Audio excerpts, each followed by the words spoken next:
tinha sido melhor em campo, falei, olha, tem uma dupla que me agradou mais no primeiro tempo, mas no todo o Balbuena também achei o melhor, que é justamente a dupla Rodriguinho e Jadson. Nesses 4 primeiros jogos, dá para dizer que dos jogadores do Corinthians, aquele que apresentou a maior evolução assim foi o Jadson, até em relação ao ano passado? Até porque era o que estava mais devendo. Exato. Até porque é o que tem mais potencial para evoluir.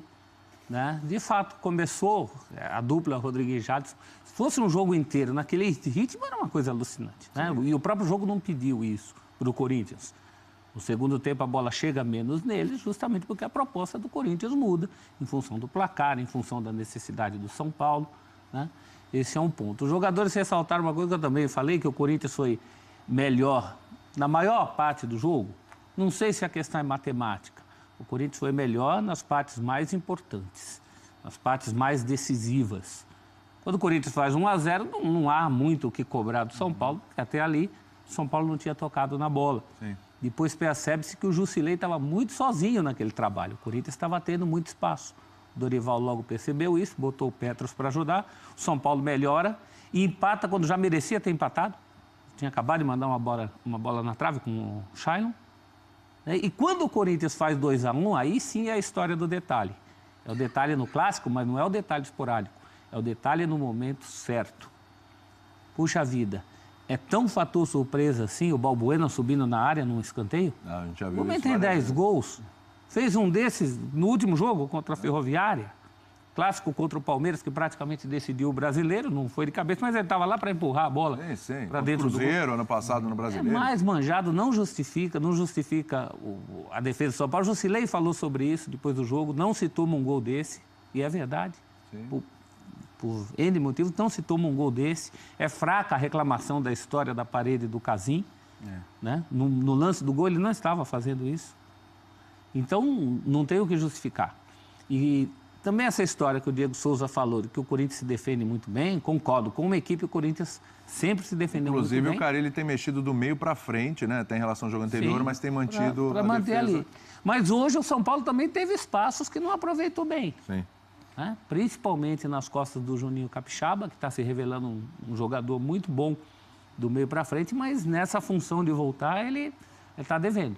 Está devendo em relação ao Arana. Sim. Então, o São Paulo teve sim espaço. E eu acho que o São Paulo tem que pensar numa vida nova, por exemplo, em função de jogadores de velocidade. São Paulo hoje ganhou mais 2 reforços, mas um deles, o Nenê, não promete essa velocidade que o São Paulo pede. Não está no pacote de velocidade, né? Aí está o Trellis. Então, o São Paulo tem que repensar algumas coisas para esse ano, para chegar a ser isso que os próprios jogadores do São Paulo e o técnico do São Paulo reconheceram hoje. Ser uma equipe, como é o Corinthians, como equipe. Time concatenado, um time que ainda joga, aí usando um argumento de um colega comentarista, com a memória do ano passado. O Corinthians conta muito com isso. Sim. E o São Paulo não conta. Num jogo como esse, dos detalhes, da transformação de conclusões em gols que não aconteceu, isso é decisivo. Fica cada vez mais claro, e aí quando pega um jogo desse tamanho, que é um clássico, apesar de ser apenas a 4ª rodada, a necessidade, talvez até a agonia, o desespero do Corinthians de ter um cara referência ali na frente. Hoje o Casim de novo, abaixo, esforçado como sempre. É aquela história que a gente já sabe, o roteiro. O Dutra entra e está tentando o seu lugar ali, que também não é a deles. A gente precisa resgatar, quando ele chegou, o que ele disse, não, eu posso me adaptar, mas jogo mais pelos lados.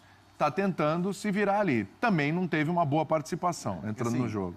Durante a semana, o Carille falou muito da questão, tem que ver, porque a ideia não era o Júnior Dutra jogar 90 minutos no meio da semana, aí jogou. Mas para mim não é só uma questão física, acho que ele reluta muito em mudar a maneira de jogar do time com um atacante de outra característica, né?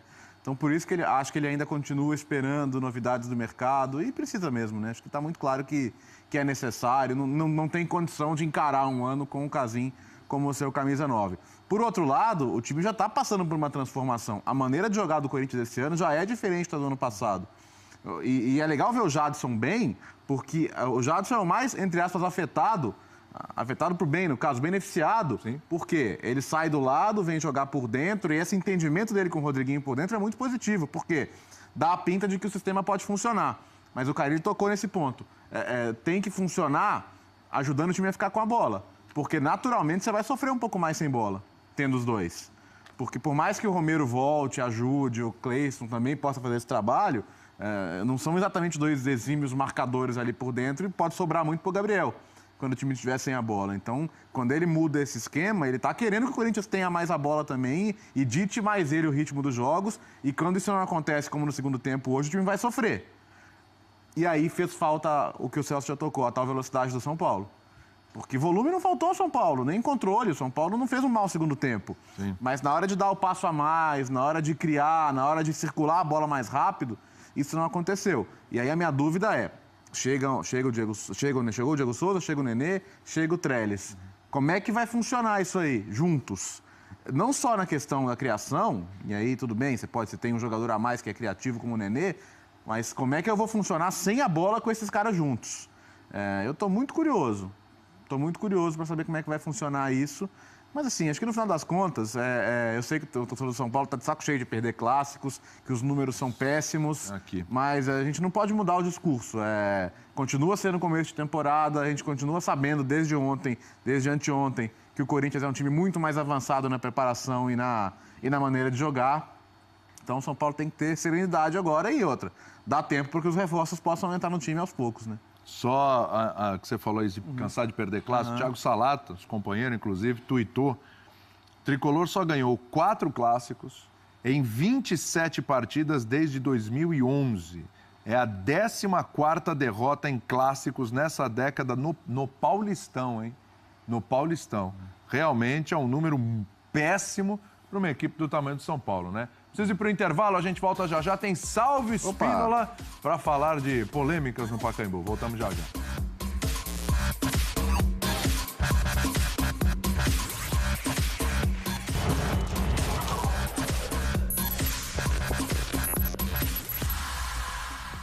Voltamos com o nosso bate-bola, vitória do Corinthians sobre o São Paulo 2-1. Daqui a pouco a gente vai falar do empate do Flamengo com o Vasco 0-0 lá no Maracanã. Salve Espínola chegando, tudo bem, Salve? Tudo bom, William? Boa noite a você, aos companheiros aqui, ao fã de esportes. Pacaembu, William, né?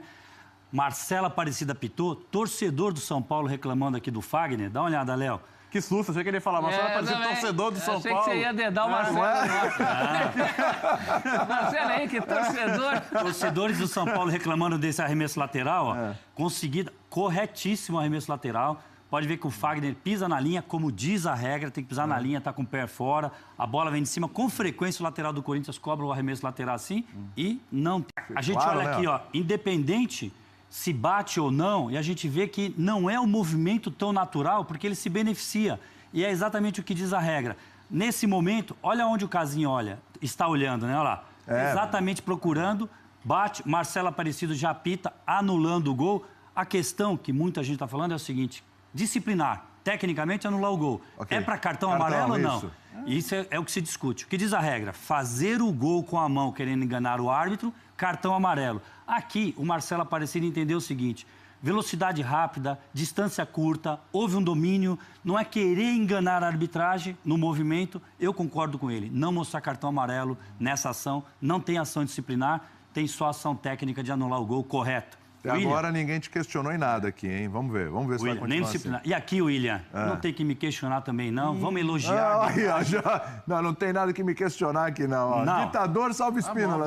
Olha esse lance. Vamos destacar aqui, ó. O assistente Luiz Roberto Nogueira. Acertou, professor? Acertou.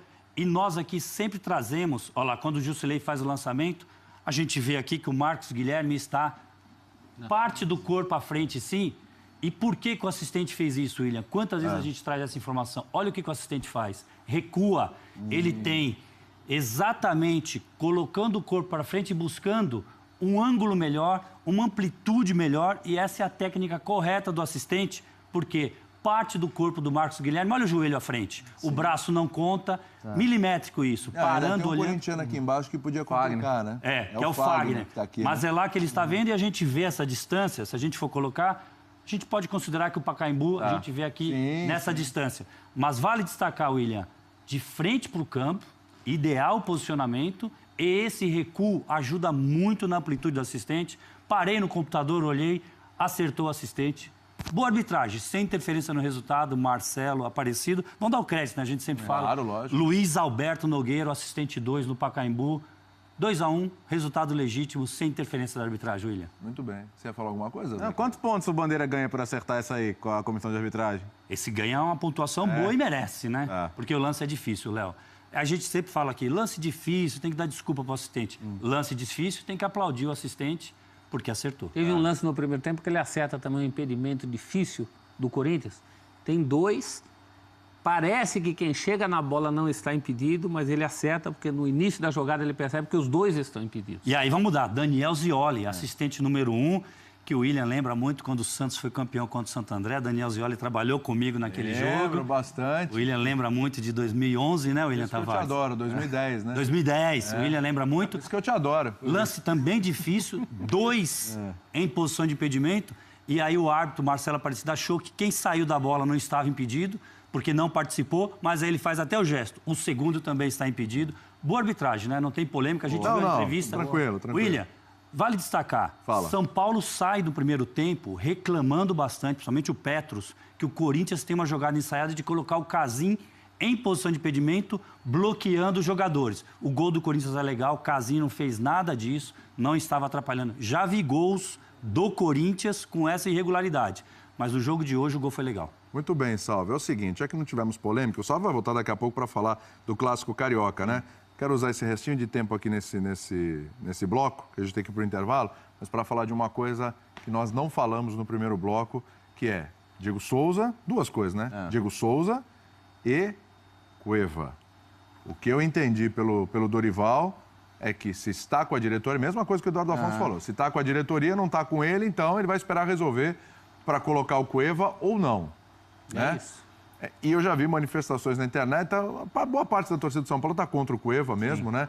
Mas já tem gente que, se de repente o Cueva tivesse hoje, hein? E é aquele papo Vai de ficar sempre. essa história. Enquanto não resolver, vai ficar essa história. Podia estar hoje e jogar o que não jogou, por exemplo, o Diego Souza, já que você falou. Que a gente vai falar dos Exatamente. 2. Diego Souza não jogou nada, inclusive por condição, eu acho que mais de ritmo mesmo. Concordo com o Dorival quando ele fala, é muito precipitado para falar que é questão de posicionamento do Diego, que do Sport ele funcionava assim. Perfeito. Acho que ainda é muito cedo, até porque a gente não sabe qual vai ser a cara desse time do São Paulo. Depois, com os reforços, isso vai mudar muito.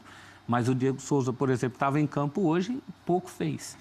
Creio que seria a mesma coisa com o Cueva. E a gente já falou aqui no nosso bate-bola.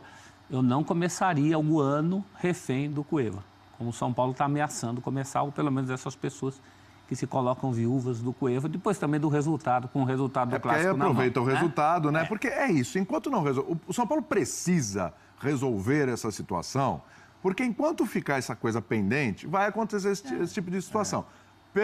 Perdeu o jogo e sombra, mas o Cueva fantasma. tá lá, pô, vamos jogar com o Cueva e tal. Aí daqui a pouco, mas o Cueva, precisa resolver o Cueva. Define. E eu Ou fico muito à ou não vontade. joga. E precisa fazer isso com inteligência, para não perder dinheiro também com o jogador, mas precisa resolver. E eu fico logo. muito à vontade porque no ano passado eu acho que era o único que defendia o Cueva. Mas naquela situação de exceção. Claro. Para tirar o pé da lama do rebaixamento. Hoje, não faz sentido. Até parecendo que ele só jogou bem ano passado também, né? Ele teve uma fase terrível também. Torcedor, de saco cheio do Cueva. Eu penso o seguinte, se os jogadores foram orientados a não falar sobre isso, É porque coisa boa eles não iam falar. o clima não tá legal, né? Então, acho que até nessas entrelinhas você consegue pescar algumas situações e... Você viu o Petros ali, até queria falar. E o olhar do Petros. O olhar do Petros. Ainda mais o Petros, né? Que fala mesmo. né? Até queria falar sobre isso, mas não posso. Não poderei, né? Você imagina a situação. Anderson Martins.